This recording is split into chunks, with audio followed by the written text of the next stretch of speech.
Good morning विद्यार्थी मित्रों। कक्षा 11 विषय भूगोल पाठ 15 मानचित्र अर्थ और प्रकार। इस वीडियो में हम लोग रूढ़ संकेतों के बारे में पढ़ने वाले हैं। पहले मैं आपको इसकी परिभाषा बता दे रही हूँ। मानचित्र में कई प्राकृतिक और सांस्कृतिक तत्व दर्शाए जाते हैं।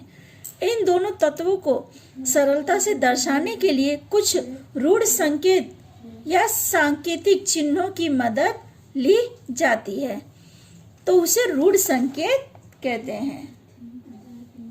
भूसतह की सभी वास्तविकता को उनके कद और आकार के अनुसार यथार्थ रूप से मानचित्र में दर्शाना संभव नहीं है। कहने का अर्थ है कि मानचित्र जो है वो पूरे एरिया का, जैसे अभी आप जिस एरिया में रह रहे हैं, ये पूरे एरिया को आप अगर नक्शे में उतारना चाहें तो उसी रूप में नहीं दिखा सकते, तो आपको उसको क्या छोटे रूप में दर्शाना होगा, या छोटे रूप में आप उसे दिखाएंगे या बताएंगे। तो छोटे छोटे संकेतों का उपयोग करते हैं। प्राकृतिक तत्वों में भूपृष्ठ, भूस्वरूप, जलीय परिवहन, प्राकृतिक वनस्पति, जलवायु, भूमि के प्रकार आदि के रूढ़ि संकेतों द्वारा दर्शाया जाता है, जबकि सांस्कृतिक तत्व मानव बस्ती, परिवहन मार्ग, कृषि, सिंचाई की सुविधा आदि विधि अलग अलग सांकेतिक चिन्हों का उपयोग से दर्शाया जाता है। यानी अलग अलग कलरों का या संकेतों का उपयोग मानचित्र में किया जाता है। आपने देखा है मानचित्र का आप उपयोग करते हैं तो उसमें अगर मंदिर दिखाना है तो छोटे से सिंबल का उपयोग किया जाता है, या नदी दिखानी है तो हल्के नीले कलर का उपयोग किया जाता है, या बस्ती दिखानी है तो लाल कलर का उपयोग किया जाता है। अमुक चीजें कलरों से और अमुक चीजें संकेतों के रूप में आपको दिखाया जाता है या बताया जाता है। देखो मैं आपको आगे बता रही हूँ। भूस्वरूप कत्थई या बादामी, जल स्वरूप नीला, वनस्पति क्षेत्र हरा, रेल मार्ग काला, सड़क मार्ग लाल, मानव बस्तियां लाल, कृषि पीला। इस तरह अलग अलग कलरों का उपयोग किया जाता है। इसके अलावा कहीं कहीं शॉर्ट फॉर्म का इस्तेमाल भी किया जाता है, जैसे विश्राम गृह के लिए RH का उपयोग करते हैं। तार और डाकघर के लिए PTO का उपयोग करते हैं। सर्किट हाउस के लिए CH, पुलिस थाने के लिए PS आदि छोटे छोटे नामों का उपयोग किया जाता है। अब पुलिस स्टेशन लो तो PS आता है, पुलिस का P और स्टेशन का S लिया जाता है। उसी तरह मैंने बताया तार और डाकघर के लिए PTO का उपयोग किया जाता है, शॉर्ट फॉर्म का उपयोग करते हैं या छोटे नामों का उपयोग किया जाता है। भारत में भूमि मापक मानचित्रों में भूपृष्ठ दर्शाने के लिए समुचित रेखा रंग स्तर पद्धति और ढाल दर्शक रेखा पद्धति का विशेष उपयोग होता है। रंगीन मानचित्रों में प्राकृतिक सांस्कृतिक तत्व दर्शाने के लिए अलग अलग रंगों का उपयोग होता है। कुछ विशेष वस्तु के लिए निश्चित आकार के प्रथम अक्षर शब्द रूढ़ि संकेतों के रूप में उपयोग किया जाता है। जैसे मैंने आपको बताया कि पुलिस स्टेशन लिया गया है, पुलिस स्टेशन का PS आता है। हमारे में पुलिस थाना लिया गया है, पर अगर आप पुलिस स्टेशन लेते हो तो PS संज्ञा का उपयोग करते हो। विश्राम गृह के लिए RH संज्ञा का उपयोग करते हैं। इससे आपको पता चलता है कि वहां पर ये चीज है।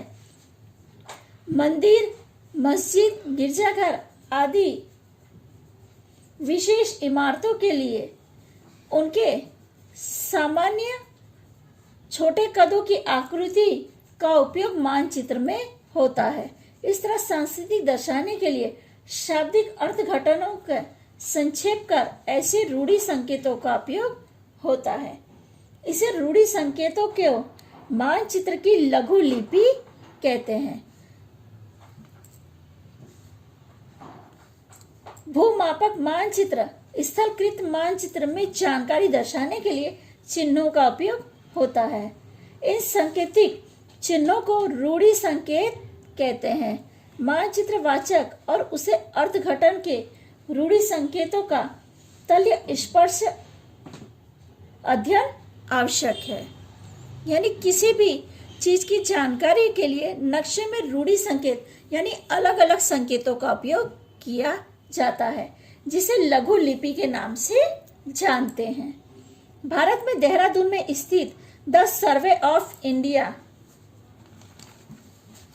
यहाँ पे आपके दिया हुआ है, भारत में देहरादून उत्तराखंड में स्थित द सर्वे ऑफ इंडिया जो है यह मानचित्र तैयार करने का काम करती है, प्रकाशित करने का कार्य करती है।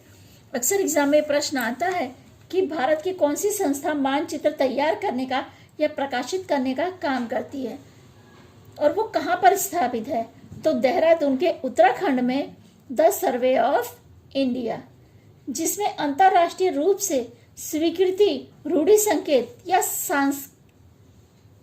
सांकेतिक चिन्हों का उपयोग होता है। मानचित्र का महत्व। विश्व के देशों का भौगोलिक अभ्यास के लिए अलग अलग प्रकार के नक्शे या मानचित्रों का उपयोग होता है।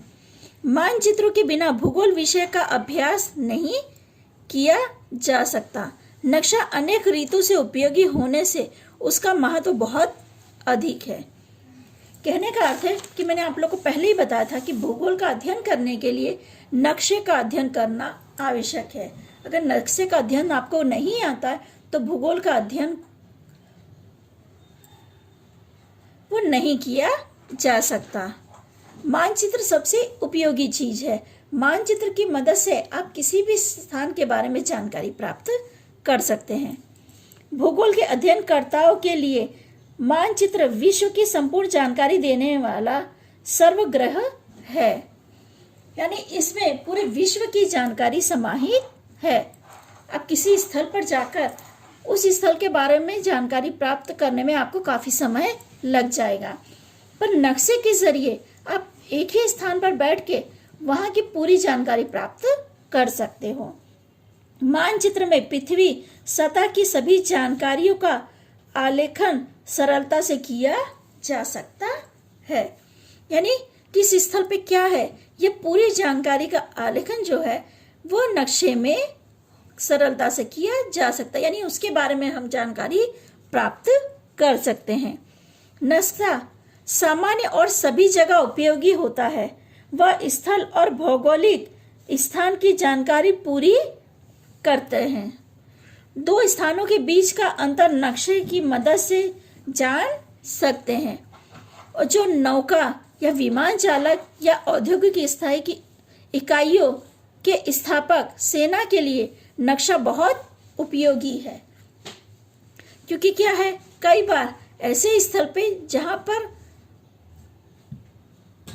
वो लोग नहीं गए हैं या उन लोग को जाना है, तो उस स्थल का अगर मानचित्र उनके पास है तो उनको आसानी हो जाएगी उस स्थल पर पहुंचने के लिए। जो हवाई विमान चालक है या जिनको औद्योगिक इकाई स्थापित करनी है तो शहर के बाहर कहाँ स्थापित करें, तो इसमें मानचित्र उनके लिए मदद रूप होता है। राष्ट्रीय या संस्थागत आयोजन, बस्ती का नव आयोजन या विस्तरण करना हो तभी मानचित्र उपयोगी बनता है। आधुनिक संशोधन युग में मानचित्र समुद्री संशोधन, अवकाशी संशोधन तथा नए नए भूमि प्रदेशों के संशोधन के लिए आशीर्वाद रूप है। टीवी, समाचार पत्रों, पत्रिकाओं में समकालीन घटनाओं, मौसम की जानकारी, पूर्वानुमान, राजकीय सामाजिक समस्याओं को दर्शाने में मानचित्र का उपयोग होता है। यानी अनेकों रूप से हम मानचित्र का उपयोग देख सकते हैं। प्राचीन काल से यानी पहले के समय से आज तक मानचित्र जन सामान्य के लिए अभिन्न अंग है। भूगोल अध्ययन में मानचित्र सबसे महत्व का साधन है। कहने का अर्थ है कि हर जानकारी उस स्थान पे गए बिना हम उस स्थान के बारे में जानकारी प्राप्त कर सकते हैं। हम हर क्षेत्र में जाकर हर क्षेत्र के बारे में जानकारी प्राप्त नहीं कर सकते, पर मानचित्र के जरिए आप उस क्षेत्र के बारे में जानकारी प्राप्त कर सकते हो।